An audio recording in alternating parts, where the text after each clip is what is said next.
Hello guys, welcome back to my channel. आज मैं आपको पढ़ाने वाली हूँ टेस्टिकुलर एट्रोफी के बारे में। आज मैं आपको बताऊंगी कि टेस्टिकुलर एट्रोफी क्या होता है, उसके कॉजेस क्या होते हैं, सिम्टम्स क्या होते हैं और किस तरीके से आप इसको ट्रीट कर सकते हो। स्टार्ट करते हैं वीडियो को। सबसे पहले समझते हैं आखिर टेस्टिकुलर एट्रोफी होता क्या है। अगर मैं आपको बहुत ही सिंपल लैंग्वेज, बहुत ही आसान भाषा में बताऊँ तो टेस्टिकुलर एट्रोफी का मतलब सिंपली मतलब होता है कि आपके टेस्टिस के साइज का बहुत ही छोटा हो जाना।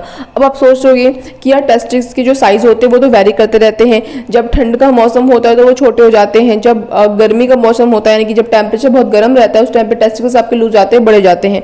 तो ये जो आपको साइज में डिफर होता है ना, ठंड के मौसम में आपको छोटा फील होता है और गर्मी के मौसम में आपको थोड़ा सा बड़ा फील होता है।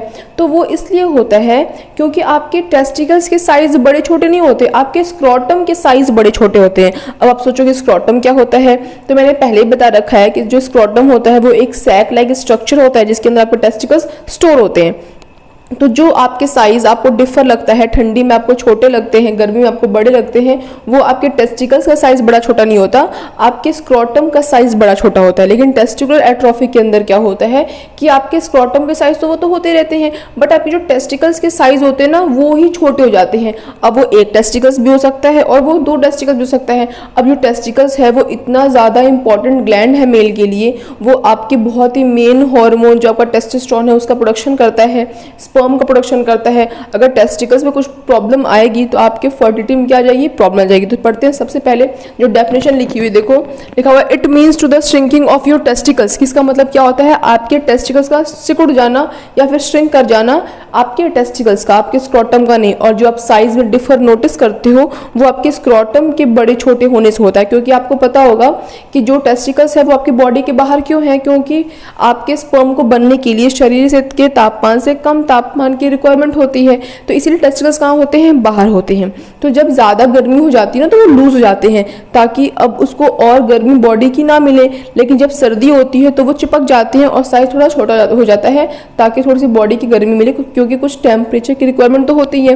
तो ये होता है, ठीक है। अब देखो लिखा हुआ है कि टेस्टिकुलर एट्रोफी मतलब होता है कि आपके टेस्टिकल का श्रिंक कर जाना, सिकुड़ जाना, which are the two male reproductive gland located in the scrotum, जो कि आपका बहुत ही ज़्यादा इंपॉर्टेंट और मेल ग्लैंड होता है जो कि आपके स्क्रोटम में स्टोर होता है। स्क्रोटम क्या होता है, मैंने बता दिया कि एक सैक लाइक स्ट्रक्चर होता है जिसके अंदर आपके टेस्टिकल्स स्टोर होते हैं, ठीक है। अब आगे बढ़ते हैं। देखो लिखा हुआ है scrotum main function is to regulate the temperature around the testicles. कि स्क्रोटम का मेन फंक्शन क्या होता है, एक तो स्टोर करके रखता है, दूसरा फंक्शन कि वो टेम्परेचर को रेगुलेट करता है। मैंने आपको पहले भी बताया, अभी थोड़ी पहले ही, कि जो स्पर्म होता है उसको बनने के लिए शरीर के टेम्परेचर से कम टेम्परेचर की रिक्वायरमेंट होती है। तो इसीलिए कभी उसका साइज बढ़ा जाता है, बड़ा मतलब कि वो लूज हो जाता है तो साइज बढ़ जाता है। जब बॉडी से आपकी चिपक जाता है तो आपको लगता है कि साइज क्या हो गया, छोटा हो गया। तो वो ये होता रहता है, ठीक है। कह रहे हैं कि which does by shrinking in response to cold temperature, कि अगर टेम्परेचर ठंडा है तो वो श्रिंक यानी कि छोटा होता है, सिकुड़ जाता है, और अगर वार्म टेम्परेचर है तो वो रिलैक्स कर जाता है, फैल जाता है। तो आपको लगता है कि आपका टेस्टिकल साइज बड़ा हो गया है,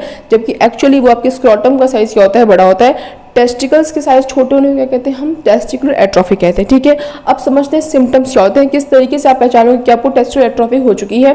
अब देखो सबसे मेन चीज़ कि क्योंकि इसमें टेस्टिकल्स का साइज छोटा हो रहा है तो आपको खुद भी फील हो सकता है। जैसे देखो सपोज दैट कि आपका स्क्रोटम छोटा हुआ तो एक तो वो जो आपको शेप दिख रहा है, लेकिन अगर आपके टेस्टिकल्स भी छोटे होंगे तो आपको आपकी खुद की बॉडी है, आप अपनी बॉडी को ज़्यादा बेहतर समझोगे तो वो खुद भी लगेगा कि आपका टेस्टिकल साइज क्या हो गया है, छोटा हो गया है। तो एक तो सबसे बड़ा जो सिम्टम होता है।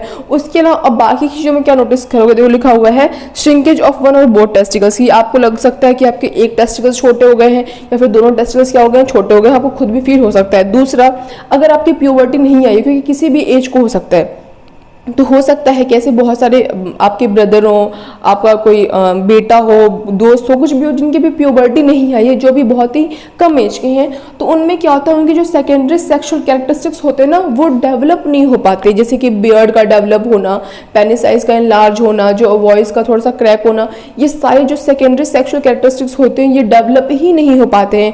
ना फेशियल हेयर आते हैं, ना प्यूबिक हेयर आते हैं। तो ये क्या होता है, अगर उनको टेस्टिकुलर एट्रोफी हो गई है तो उनके सेकेंडरी सेक्सुअल कैरेक्टरिस्टिक्स डेवलप नहीं होंगे अगर उनकी प्यूबर्टी नहीं है ये तो। लेकिन अगर उनकी प्यूबर्टी आ गई है, सपोज दैट कि मैच्योर है, कोई 14, 15, 18, 20, 25, 30, 32 इन एज के ग्रुप के कोई लोग हैं, तो इनकी प्यूबर्टी तो आ चुकी है। तो अब क्या होगा, अब ये होगा उनके जो सेक्स ड्राइव होता है या फिर उनको बहुत ही चिड़चिड़ापन, इरिटेशन, साइज में तो इशू आएगा ही, तो ये सब उनको क्या होती है, दिक्कत हो जाती है। तो लिखा हुआ है कि अगर प्यूबर्टी नहीं आई, before puberty not developing secondary sexual characteristics, कि अगर प्यूबर्टी नहीं आई है तो सेकेंडरी सेक्सुअल कैरेक्टरिस्टिक्स डेवलप नहीं होंगे। लेकिन अगर प्यूबर्टी आ गई है तो डिक्रीज सेक्स ड्राइव, की सेक्स ड्राइव का कम हो जाना, इनफर्टिलिटी, जाहिर सी बात है जो आपका टेस्टिकल है वो आपकी स्पर्म का प्रोडक्शन करता है, आपके टेस्टोस्टेरोन हार्मोन का प्रोडक्शन करता है। अगर उसके साइज में कुछ दिक्कत आएगी, यानी कि उसमें कुछ प्रॉब्लम आएगी, तो जाहिर सी बात है आपकी फर्टिलिटी पे भी प्रभाव पड़ेगा और आपको में भी पुरुष बांझपन यानी कि इनफर्टिलिटी भी हो सकती है। नेक्स्ट लिखा हुआ है देखो, सॉफ्टवेयर टेस्टिकल्स, आपको लगता होगा कि जरूरत से ज्यादा, मतलब जो नॉर्मली होता रहता है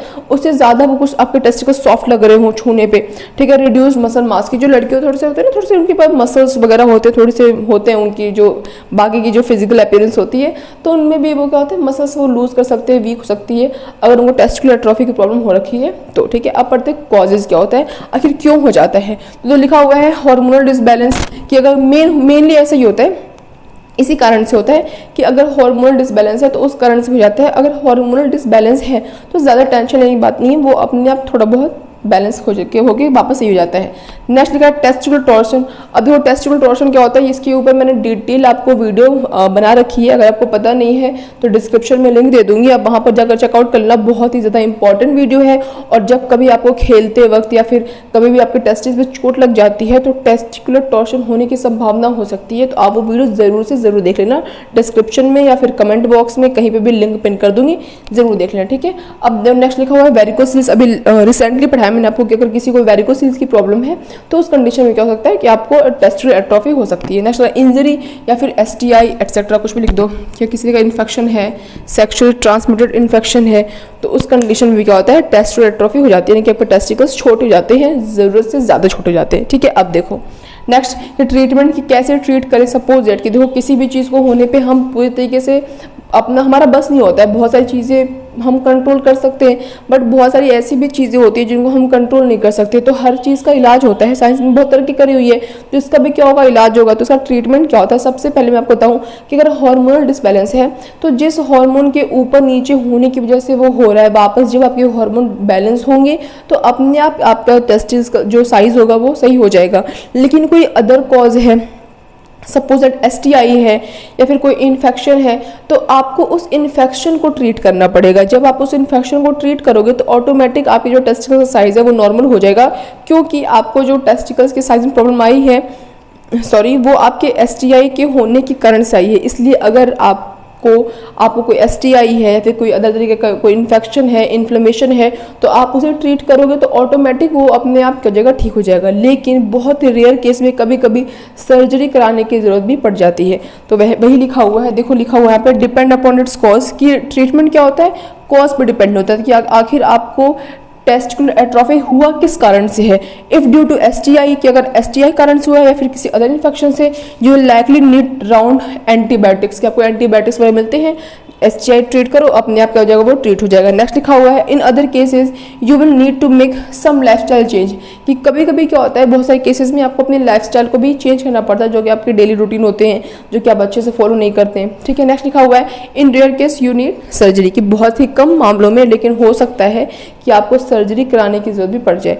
तो आज की इस वीडियो के लिए बस इतना ही। मैं उम्मीद करती हूँ गाइस आपको आज का टॉपिक इन्फॉर्मेटिव लगा होगा, इंटरेस्टिंग लगा होगा। बाकी ऐसे और इंटरेस्टिंग वीडियोस को देखने के लिए मेरे चैनल को सब्सक्राइब जरूर करें, और अगर वीडियो पसंद आई हो तो उसे एक लाइक जरूर कर। That's all, bye guys.